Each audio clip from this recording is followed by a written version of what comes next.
This is the Harbor Freight Scissor Lift. I ordered this when a 25% sale came up, and I've really been wanting one of these. I think it'll work great in my shop. I do want to show you guys some of the videos so you can see just how large it really is. This is a traditional 8-foot bed, and this will not fit all the way forward with the tailgate up. It's actually back a few inches, but regardless, it's a little bit longer than 8 feet, and it's pretty much 4 feet wide. Everything is jammed in this crate in this little box up here. The first thing I notice is this box is beat to all heck and back. Quite honestly, all of the other reviews that I found, there's not a lot to talk about this box being beat up when they got it, and mine was too. The actual unit itself weighs a lot. This was freighted, and I did coordinate meeting the driver. My original plans was to slide this off his truck into mine. Freight truck sit a little taller, so they didn't quite line up. Honestly, this thing is so heavy, it was just barely manageable by 3 relatively strong guys. And we finally got it on here, but it was pretty much everything we could do just to move this from his truck to this truck.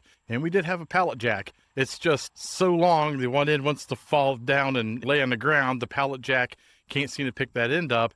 And it's everything a couple of guys can do just to lift the one end. So they're very heavy. Keep that in mind. If you have one of these shipped to your house, at the very least, you're going to need a lift gate and a couple of big guys to manhandle this around. I was able to use the little cherry picker bolted to the 3-point on my tractor, and I was able to manage it and get it off by myself. The one thing everybody complains about is the pump assembly gets beat up in the shipping. As you can see, the box is pretty beat up, and the shipper actually told me, if you want to decline it, you absolutely can. This is how we got it. And I said, no, I actually expected this pump to be a little beat up, and I figured I would just make it work, which is pretty much what everybody else does. Why Harbor Freight can't seem to figure out how to package these so they don't get beat up, I don't know. I'm sure it's not really Harbor Freight's problem. It's probably the people they order it from, because you know Harbor Freight is not making these, some overseas company. That being said, I was scathed with just a little few minor issues that are not going to be a big deal. The cover on the capacitor is just kind of bent a little bit,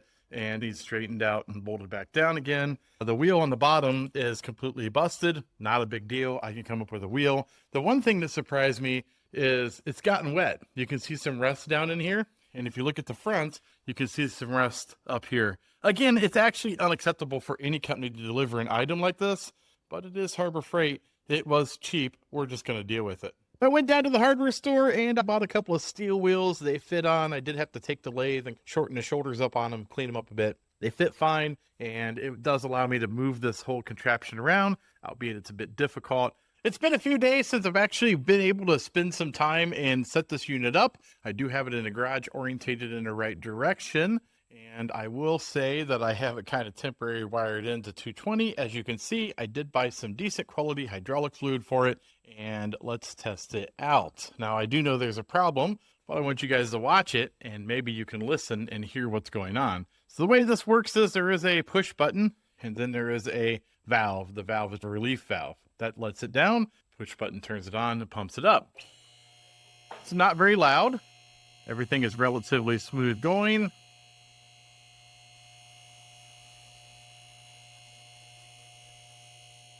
So far, so good. And right there, it's sucking air. My guess is there's probably some type of pickup tube that is supposed to go all the way to the bottom of this container, and it's either bent or has a hole in it or something, and we're picking up air. Now, when I lean this back, I can actually get it to pick up more. So now I have to take this apart and fix yet another problem. So 4 bolts takes the tank off, and the pump actually sits on the top, hangs from this motor up here. And what I found was this piece here, which is supposed to be coupled right here, was actually laying in the bottom of the tank. So we were only picking up at this high, which is probably just a little bit under the fluid level.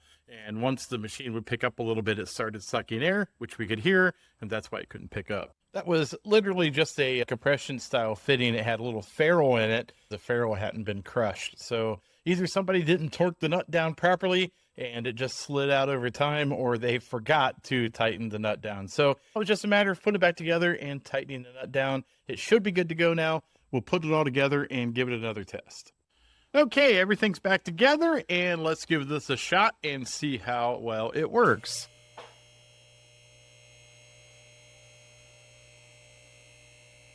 And it sounds really smooth, and it's fairly quiet. And I believe we're past where we were before. That clicking is the safety mechanism right there that it's falling into the grooves.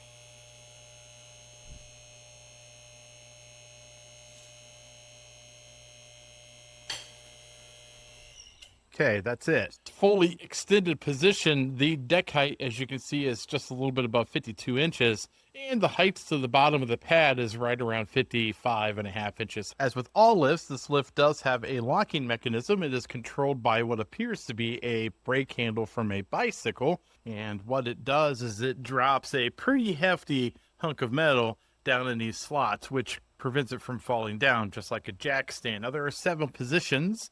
That was kind of important to me because what I really want to do with this table or this lift is to lower it to table height and make maybe a 4x8 sheet of plywood or something, maybe an aluminum top or something to lay on top of it so I can use it in my garage as a work table when I'm not using it as a lift. Letting it down is very, very slow, at least without a car on it. And we'll put a car on it here in a little bit and see how well it lifts it. You can see I'm letting it down and it is very slow. That's probably okay. Good safety factor, I would imagine. As with most of these scissor lifts, there's these kind of articulating arms that pivot in kind of a lot of different directions, and they slide, and the pads slide in and out.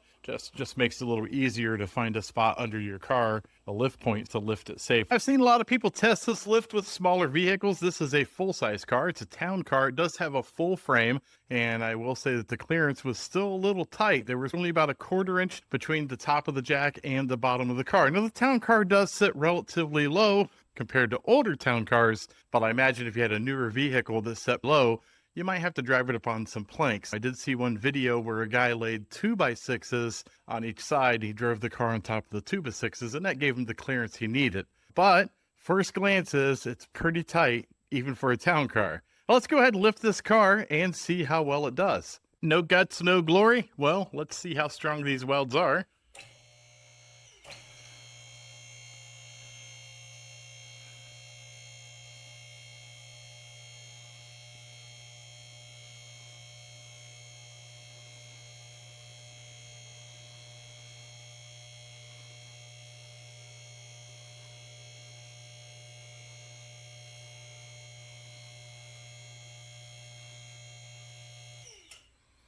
Okay, not bad. The pump really didn't seem to have any trouble. The motor sounded pretty smooth, and it has lifted the car quite a bit. Now, I have a 9-foot ceiling, and I have some garage doors and stuff in the way. There is workarounds. Maybe we will take care of that in another video, but you can pretty much move all this stuff out of the way, recess the lighting, and pick up another couple feet. I think this is going to be plenty for what I need to do. To give you a reference, we have the frame about 3 feet off the ground. I do have around 9-foot ceilings, just shy of 9 feet. You can see with the garage door, I was still able to lift the car 3 feet in the air. That being said, you can remove some of the stuff. You can do a roll-up garage door, or even get rid of the bar here, get the car in the garage and lower the door. That'll get you in between the door. You can recess the lighting, and instead of doing a ceiling mount garage door opener, you can do a wall mount garage door opener, which will clear up the ceiling. Maybe in a future video, we'll do something like that, so like and subscribe. But for now, I think 36 inches is quite a bit, and that will make this car a whole lot easier to work on. I'm pleased that this lift can lift this car without any issues.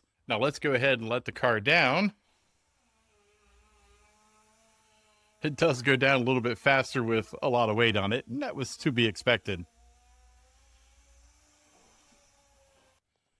Now, I don't know how well you can tell by this picture, but again, this is a town car. I do feel they sit higher than most cars, not quite as high as the older town cars, but you can see there's just not a lot of space between the top of this lift and the lift. So the lift is a little thicker than I'd like to see. Other than that, it does lift this car just fine, and the car does clear it, albeit tight. To move it around your garage, one end has a set of metal wheels, and you are supposed to use the motor pump assembly as a dolly to pick up this lift point here, and then you can push it around, theoretically. Now, that being said, it's very tough to maneuver this around. You can do it, but it is tough. It's not something you really want to do all the time. My intention is just to leave it where it is, put some type of tabletop on it, and use it as a table.